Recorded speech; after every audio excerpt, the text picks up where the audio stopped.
Ļoti smagi, ja godīgi. Ceļš galīgi salīs, visu laiku grimst. Kalns augšā, kalns lejā. Vienu brīdi ir tāds besis, ka gribās nokāpt un nomest riteni, otru brīdi ir tāds, ka tu gribās atkal uzmīt.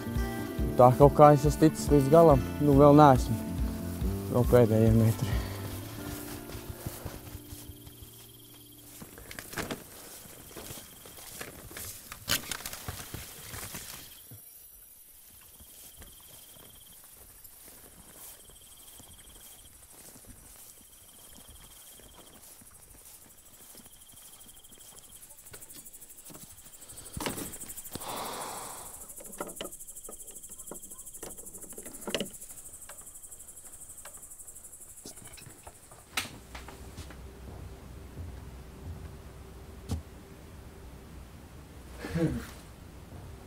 Jā. Šitā es tam māju atceros.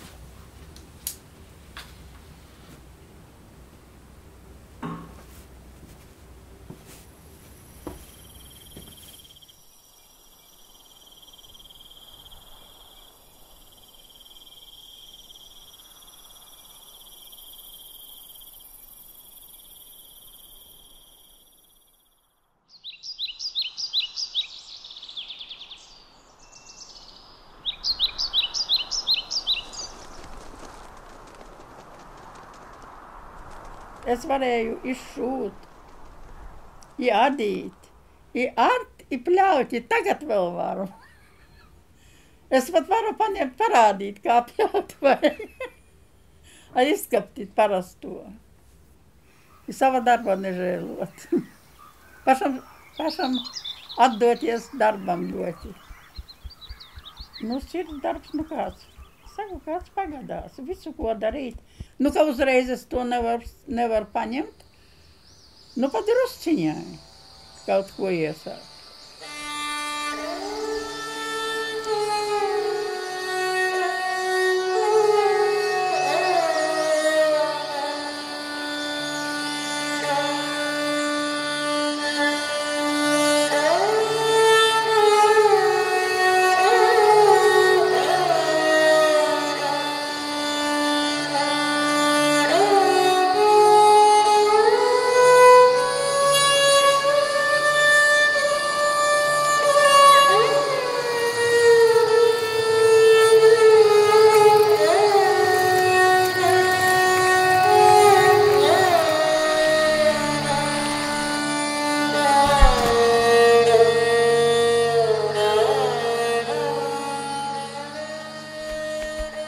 Tiklīdz es uzkāpu zirgam mugurē, sapratu, jā, bet tas ir mans. Tur ir jābūt iekšā, bet sirdī. Sirdī ir jābūt iekšā zirgkopībai. Tu ar viņu celies, un tu ar viņu ej gulēt. Tu viņu iepazīsti no A līdz Z, tu iepazīsti pilnībā visu. Tu vairāk bez zirga nevar ikdienā dzīvot.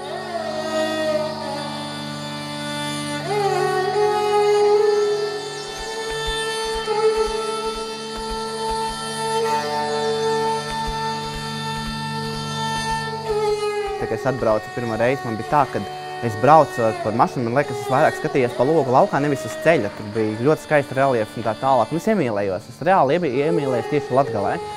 Un tas arī laikam viens no tiem iemesliem, kādēļ es vēl joprojām esmu šeit. Cik sanāk kaut kādas 5-6 kilometrus no Krievijas robežu. Un šeit es jūtos, kā lai saka, omulīgi, mājīgi. Jā, mājīgi, es pat teiktu. Iedzīvotāji, latviski runājuši iedzīvotāji ir ļoti maz. Mēs esam tā kā plus-mínus minoritātes šeit. Pašā centrā tu vēl dzirdējis latviešu valodu, bet pārsvarā visa komunikācija notiekās krievu valodā. Ar visiem darbiniekiem, pilnībā ar visu veikalos, kas ir mazajos veikalos ar kaimiņiem. Visa komunikācija tikai vienīgi krievu valodā. Latviešu valodā var būt tās kādu vārdu, noteikti vieglu vārdu. Tad, respektīvi, nācās pašam iemācīties to krievu valodu. Es saprotu to, ka tas būs daudz vieglāk nekā visam ciemām iemācīt latviešu valodu, bet vieglāk būtu vienkārši pašam izmācīties šo valodu. Es pamatā esmu redzējis pietiekami pozitīvus procesus un objektīvi tas ciematiņi, kur zaudē socializāciju, paliek pustukši. Man tas īpaši neiebiedina, jo mēs nekad atpakaļ nepagriezīsim to, tāpat kā vecās pilis un vecās muižas un nedaudz arī baznīcas, tāpēc, ka vienkārši nav cilvēku tajā pusēs. Nacionālais sastāvs Latgalē nav tik viendabīgs, un viņš varētu būt arī kaut kādā mikslītī nedaudz kopā. Jā. Tāpēc man nevajag nemaz, lai latviski runātu, man vajag, lai cilvēks mēģinātu. Un ļoti jauka meitenīte pat tā bija pievārtēm, ilūkst, ka es saku, tev grūti? Nē, es runāšu latviski. Tas nozīmē, ka mūsu attieksme pret jaunatni ir ļoti pareizi, manuprāt. Ka viņi mācās, cenšas apgūt to valodu.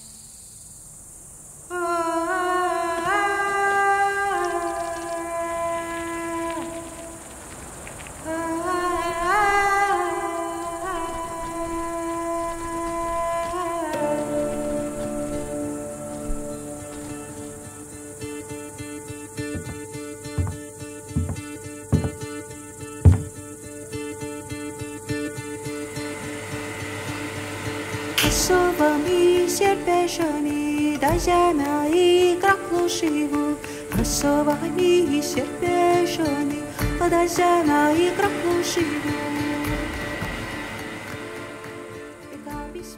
Tas ir kā strādāt kā pieskarties sievietes ķermeni. Jo to rokām pieskaries, nevis virtuāli. Tas jau pavisam cits ir. Varbūt es sapnī kaut kad redzēšu kaut kādus īpašus traukus, un tad mēģināšu viņus atveidot reāli. Manas rokas prasās pēc māla, es nevaru vienkārši. Ja kaut kur esmu aizbraucis uz ilgāku laiku, ļoti ilgojos pēc māliem. Pietrūks viņus, es pašlaik pat sēžu mīcu gapaliņu. Un tas process sagādā baudu.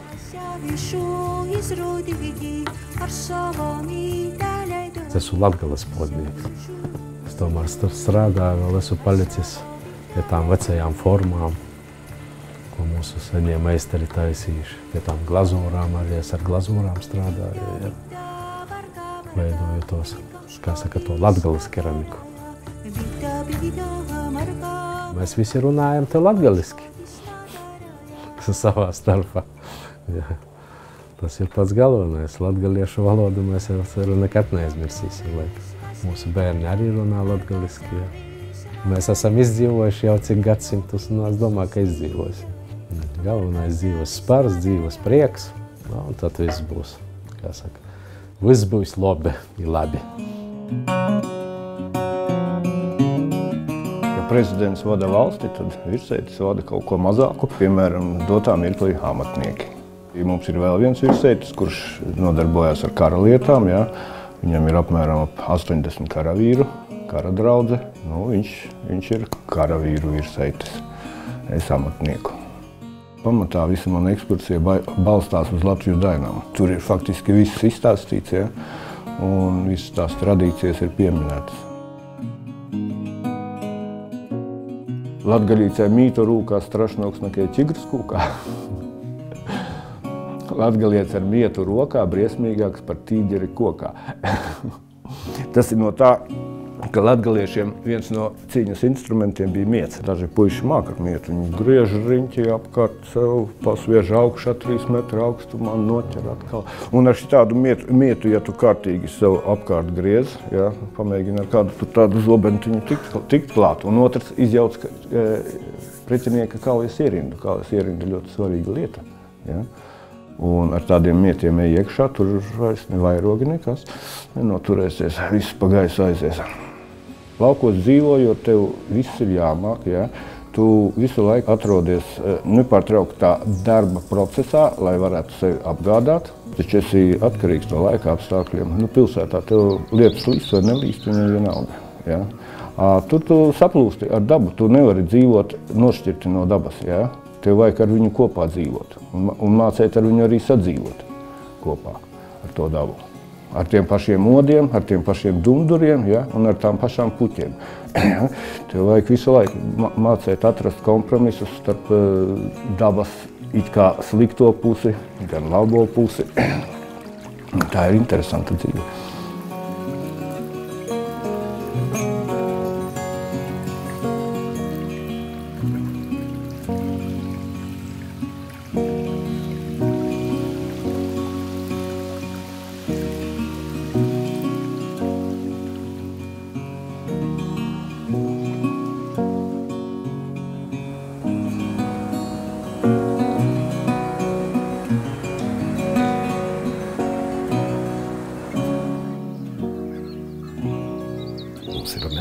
Es esmu kaislīgs sēņotājs. Vakarā, bez problēma, pāris minūšu laikā, tu jau esi, 20 minūšu laikā tu vari iet mežā, un pat tā sēnes varbūt nemaz tik daudz neinteresē, vai ne, bet tu vari, tā ir relaksācija, tu vari pastaigāties, vai ne, un tieši tāpat, vai ne, katram jau ir savs, vai ne, kādam zvejniecība, kādām ogošana, kādām sēņošana, tas tā.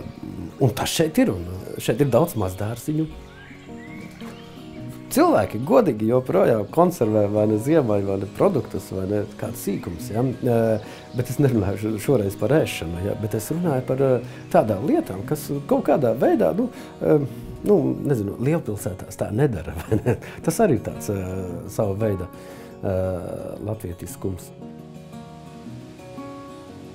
Es arī runāju krieviski reiz pa reizē, vai ne, tāpēc, kā vai ne, pirmkārt, lai neizmirstu valodu, jo viņa noder, valoda ir jāuztur, vai ne, un tieši tāpat es runāju krieviski, vai ne, man atbilst latviski, vai ne, galvenais jau ir savstarpējā cieņa un cilvēcība, ja mēs, cilvēks jau no tā nepaliek ne labāks, ne sliktāks.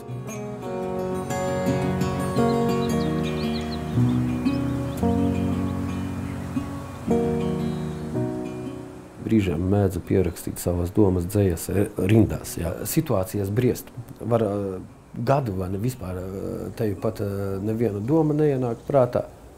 Bet kaut kur jau iekšā viss slāņojās. Vai ne? Un tā, kas sprūk vaļā, tad var pamostos 4 no rīta nakti, visi guļ, tuk uz virtuvi. Tu nevari, tu vienkārši nespēji gulēt. Un pēkšņi ir, un tad jau tajā brīdī ir ļoti ātri. Tad jau tikai pierakstās tas, kas ir izdomāts, kā viņš izdomājas, to es nezinu, laikam zemapziņa. Darot visas šīs lietas, kuru vairāk, kuru mazāk, kuru mazliet varbūt labāk, kuru mazliet sliktāk, es esmu spējis joprojām palikt šeit. Es ar to lepojos. Kur tu isi boleleni, baltasko isadamis, Эмошени навайцой, оттесмуну балту крак. Я отнешу балту кракло, курту иси болелень. Эмошени навайцой, оттесмуну запурей. Я отнешу запурей, курту иси болелень. Мошу мусу обсавату, держу толпу срадой. До постеля надаю, ночи светят умеешь. Da vortimi tada brauču, it no seņā raudodam. Vienu rūpu vārdu serā, otru savu asarā. Man pīpīrā pamisavā, otrs gaužu asarā. Saki praudu tu no seņā, kas tev gauži raudinā. Vai diversi vai mutecā, vai te tādu mamulē. Ni diversi ni mutecā, ni te tādu mamulē. Туда симана текти, ты с меня гожи